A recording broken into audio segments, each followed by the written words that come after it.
ಇವತ್ತಿನ ಮೊದಲ ಪಂದ್ಯ ನಡೀತಾ ಇರೋದು in between royal Challengers Bangalore versus UP warriors. Obviously ಪಂದ್ಯ 6:30ಗೆ ಸ್ಟಾರ್ಟ್ ಆಗುತ್ತೆ, 7:30 ಫಸ್ಟ್ ಬಾಲ್ ಡೆಲಿವರಿ ಆಗುತ್ತೆ. ಸೊ ಇವತ್ತಿನ ಪಂದ್ಯದಲ್ಲಿ ಯಾರ ಸ್ಟ್ಯಾಟ್ಸ್ ಹೇಗಿದೆ, ಏನಾಗುತ್ತೆ, ಪ್ರಾಬಬ್ಲಿ ಯಾರು ವಿನ್ ಆಗೋ ಚಾನ್ಸಸ್ ಇದೆ ಅಂತ ನಾನು ಈ ವಿಡಿಯೋದಲ್ಲಿ ಹೇಳ್ತೀನಿ. Hi, welcome back to my YouTube channel LJ informative. ನೀವಿನ್ನೂ ಮೊದಲ ಬಾರಿಗೆ ನಮ್ಮ ಚಾನಲನ್ನು ನೋಡ್ತಾ ಇದ್ದರೆ ದಯವಿಟ್ಟು ಸಬ್ಸ್ಕ್ರೈಬ್ ಮಾಡ್ಕೊಳ್ಳಿ. ಸೊ ಮೆಗ್ಲಾನಿಂಗೆ ಹೇಳಿದ್ರು ಪ್ರೆಸ್ ಕಾನ್ಫರೆನ್ಸ್ನಲ್ಲಿ, ನಮಗೆ ಸ್ಮೃತಿ ಮಂದನ ಟಫೆಸ್ಟ್ ರೈವಲರಿ, ಬಿಗ್ಗೆಸ್ಟ್ ಕಾಂಪಿಟೇಷನ್ ಅನ್ನಿಸ್ತಾ ಇದೆ ಅವರ ಟೀಮ್ ಅಗೇನ್ಸ್ಟ್ ಅಂತ. ಸೊ ನನ್ನ ಪ್ರಕಾರ RCB ಲಾಸ್ಟ್ ಮ್ಯಾಚ್ ಗೆದ್ದಿರ್ಬೋದು, ಬಟ್ ನನಗೇನೋ ಪ್ಲೇಯಿಂಗ್ 11 ತುಂಬ ಮಿಸ್ಸಿಂಗ್ ಇದೆ ಅನ್ನಿಸ್ತು. ಪ್ಲೇಯಿಂಗ್ 11 ರಾಧಾ ಯಾದವ್ ಎಟ್ ನಂಬರ್ 5 ಬಂದಿದೆ ಒಂದು ಮೈನಸ್ ಪಾಯಿಂಟ್. ಅಲ್ಲಿ ಆವಾಗಲೇ ಗೊತ್ತಾಯಿತು ಇವರ ಬ್ಯಾಟಿಂಗ್ ಸ್ಟೆಬಿಲಿಟಿ ತುಂಬ ಕಮ್ಮಿ ಇದೆ ಅಂತ. DY ಪಾಟೀಲ್ ಪ್ರಿಫರ್ ಮಾಡುವಂಥದ್ದೇ batting, highest score, highest chase. ಎಲ್ಲಾದರೂ ಬೌಲರ್ಸ್ಗಳಿಗೆ ಹಾಫ್ ಡೇ ಇದ್ದರೆ ತುಂಬ ಅದು ಹೊಡೆತ ಕೊಡುತ್ತೆ. ಸೊ ಲಾಸ್ಟ್ ಮ್ಯಾಚ್ ನೀವು ನೋಡಿರ್ಬೋದು, ಗುಜರಾತ್ ಜೈನ್ಸ್ ಅಗೇನ್ಸ್ಟ್ ಆಡಿದಾಗ UP ವಾರಿಯರ್ಸ್ ಆಲ್ಮೋಸ್ಟ್ 200+ ರನ್ನ ಚೇಸ್ ಮಾಡಿಬಿಟ್ಟಿದ್ರು. ಲಾಸ್ಟ್ 10 ರನ್ಸ್ನಿಂದ ಅವರಿಗೆ ಗೆಲ್ಲಕ್ಕಾಗಲಿಲ್ಲ. ಬಹುಶಃ POB ಲಿಚ್ಫೀಲ್ಡ್ ಲಾಸ್ಟ್ವರೆಗೆ ಇದ್ದಿದ್ರೆ ಬಹುಶಃ ಮ್ಯಾಚ್ ಗೆಲ್ಬಹುದು ಅಂತ ಚಾನ್ಸಸ್ ಇದ್ದು. ಒಂದು ವೇಳೆ ಮೆಗ್ಲಾನಿಂಗ್ ಸ್ವಲ್ಪ ಸ್ಟ್ರೈಕ್ ರೇಟ್ ಇನ್ಕ್ರೀಸ್ ಮಾಡಿ ಆಡಿದ್ರು ಕೂಡ ಗೆಲ್ಲುವಂಥ ಸಾಧ್ಯತೆ ಹೆಚ್ಚಾಗಿತ್ತು. ಸೊ ನನ್ನ ಪ್ರಕಾರ ಲಾಸ್ಟ್ ಮ್ಯಾಚ್ನಲ್ಲಿ ಇವರು ಆಡಿದಂತಹ ಪ್ಲೇಯಿಂಗ್ 11ನಲ್ಲಿ ನನಗೆ ಗ್ರೇಸ್ ಹ್ಯಾರಿಸ್ ಓಪನರ್ ಬಂದಿದ್ದು ಬಹುಶಃ 90% ನನಗೆ ಇಷ್ಟನೇ ಆಗಲಿಲ್ಲ. 90% 100% ನನಗೆ ಇಷ್ಟ ಆಗಲಿಲ್ಲ. ಗ್ರೇಸ್ ಹ್ಯಾರಿಸ್ ಮಿಡ್ಲ್ ಆರ್ಡರ್ನಲ್ಲೇ ಬರಬೇಕಾಗಿತ್ತು.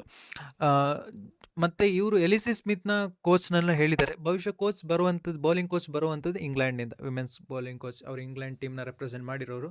ಸೊ ಅವರು ಅವರ ಪ್ಲೇಯರ್ನ ಬ್ಯಾಕ್ ಮಾಡ್ತಾ ಇದ್ದಾರೆ. ಬಹುಶಃ ಅವರಿಗೆ ಅವರ ಪ್ಲೇಯರ್ ಮೇಲೆ ಟ್ರಸ್ಟ್ ಇರ್ಬೋದು, ಬಟ್ ಇಲ್ಲಿ ಇಂಡಿಯನ್ ಪಿಚರ್ಸ್ಗೆ ಸೂಟ್ ಆಗ್ತಾರೆ. ಆಲ್ರೆಡಿ ಒಬ್ಬ left arm spinner Radha Yadav ಇದ್ದಾರೆ. ಸೊ ಆದ್ದರಿಂದ ಒಬ್ಬ ಸ್ಪಿನ್ನರ್ ಸಾಕಿತ್ತು. ಆಲ್ರೆಡಿ ನಾವು ನಮ್ಮ RCB ಪ್ಲೇಯಿಂಗ್ 11 ನೋಡಿದಾಗ ನಮಗೆ ಗೊತ್ತಾಗ್ತಾ ಇದೆ, ಅಲ್ಲಿ ಸ್ಮೃತಿ ಮಂದಣ ಮತ್ತು ರಿಚಾ ಘೋಷ್ ಇಬ್ಬರು, ಒಬ್ಬರು wicket keeper, Smriti Mandhana as a batsman, ಅವರಿಬ್ಬರು ಬಿಟ್ಟರೆ ಇನ್ನೆಲ್ಲರೂ ಬೌಲ್ ಮಾಡ್ತಾರೆ. ಅಲ್ಲಿ ನೆಸೆಟ್ಟಿದ್ರೆ ಗ್ರೇಸ್ ಹ್ಯಾರಿಸ್ ಕೂಡ ಬೌಲ್ ಮಾಡುವಂಥ ಕೇಪಬಿಲಿಟಿ ಇದೆ. ಆದ್ದರಿಂದ ಪ್ಲೇಯಿಂಗ್ 11ನ ಕಂಪ್ಲೀಟ್ಲಿ ಎಲಿಸಿ ಸ್ಮಿತ್ನ ಬದಲು ಜಾರ್ಜ್ ಬಾಲ್ ಆಡುವಂಥದ್ದು ನಮಗೆ ಬೆಟರ್ ಆಗಿ ಕಾಣಿಸ್ತಾ ಇದೆ. ಸೊ ಎಲಿಸಿ ಸ್ಮಿತ್ ಆಡೋದ್ರಿಂದ ಏನಾದರೂ ಪಾಸಿಬಿಲಿಟೀಸ್ ಇದೆಯಾ ಅಂತ ಕೇಳಿದ್ರೆ ಡೆಫಿನೆಟ್ಲಿ ಇದೆ. ಸೊ ಇಲ್ಲಿ ಬರುವಂತಹ ಮೇಯ್ನ್ ನಮಗೆ ಥ್ರೆಟ್ ಆಗುವಂಥದ್ದೇ POB ಲಿಚ್ಫೀಲ್ಡ್ ಮತ್ತು ದೀಪ್ತಿ ಶರ್ಮಾ. POB ಲಿಚ್ಫೀಲ್ಡ್ 1 ಡೌನ್ ಬರ್ತಾರೆ ಮತ್ತು Deepti Sharma down the order ಬರ್ತಾರೆ.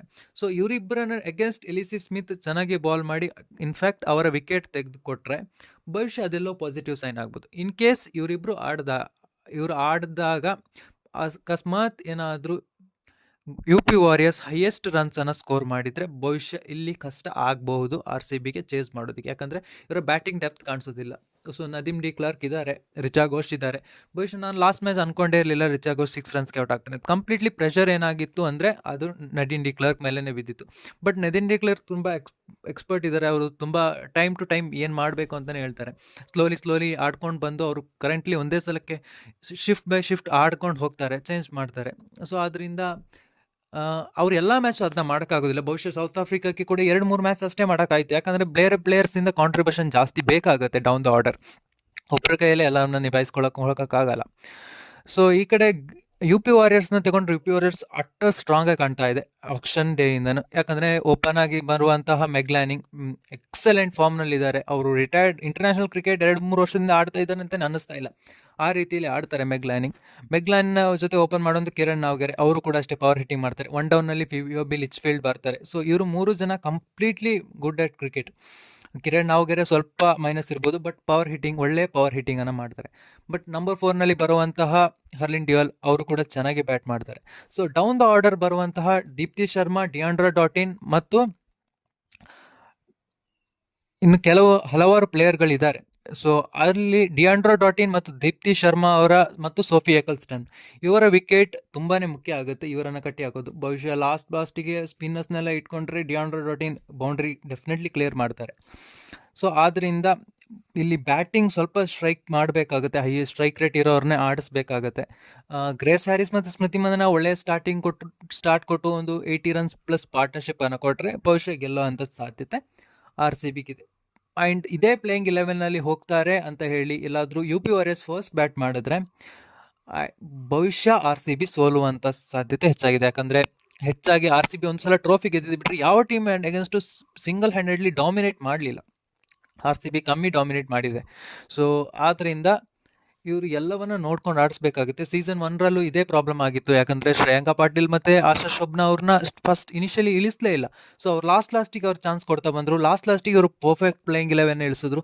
ಆದ್ದರಿಂದ ಭವಿಷ್ಯ ಸೀಸನ್ 1ರಲ್ಲೇ RCB ಇದ್ದಂಥ ಪ್ಲೇಯಿಂಗ್ 11 ಕರೆಕ್ಟಾಗಿ ಇವಾಗ ಚೆಕ್ ಮಾಡಿದ್ರೆ ಇವಾಗ ಎಲ್ಲರೂ ಪ್ಲೇಯರ್ಸ್ಗಳೇ, ಎಲ್ಲರೂ ಅವರ ಟೀಮ್ಗೆ ಮೈನ್ ಪ್ಲೇಯರ್ಸ್ಗಳೇ ಆಗ್ತಾ ಇರೋದು. ಸೀಸನ್ 1ರಲ್ಲಿ ಆಡಿದವರು ಯಾರು ಕೂಡ ಹೊರಗಡೆ ಇಲ್ಲ. ಆದ್ದರಿಂದ ಇವರು ಪ್ಲೇಯಿಂಗ್ 11ನ ಪ್ರಾಪರ್ಲಿ ಥಿಂಕ್ ಮಾಡಿ ಆಡಿಸ್ಬೇಕಾಗುತ್ತೆ ನನ್ನ ಪ್ರಕಾರ. ಸೊ ನೋಡಬೇಕು ಏನಾಗುತ್ತೆ ಅಂತ. ಸೊ ಇವತ್ತೇನಾದರೂ ಪ್ಲೇಯಿಂಗ್ 11 ಚೇಂಜ್ ಮಾಡ್ತಾರಾ ಇಲ್ವಾ, ಅದೇ ಪ್ಲೇಯಿಂಗ್ 11 ಹೋಗ್ತಾರಾ, ಅದೇ ಪ್ಲೇಯಿಂಗ್ 11 ಹೋದರೆ ಗೆಲ್ಲುವಂಥ ಸಾಧ್ಯತೆ ಇದೆಯಾ ಅನ್ನೋದನ್ನು ನೋಡಬೇಕಾಗುತ್ತೆ. ಸೊ ಇವತ್ತಿಷ್ಟು ನನ್ನ ಇವತ್ತಿನ ವಿಡಿಯೋ. ಸೊ ನಿಮಗೆ ವಿಡಿಯೋ ಇಷ್ಟ ಆಗಿದ್ರೆ ಲೈಕ್ ಮಾಡಿ.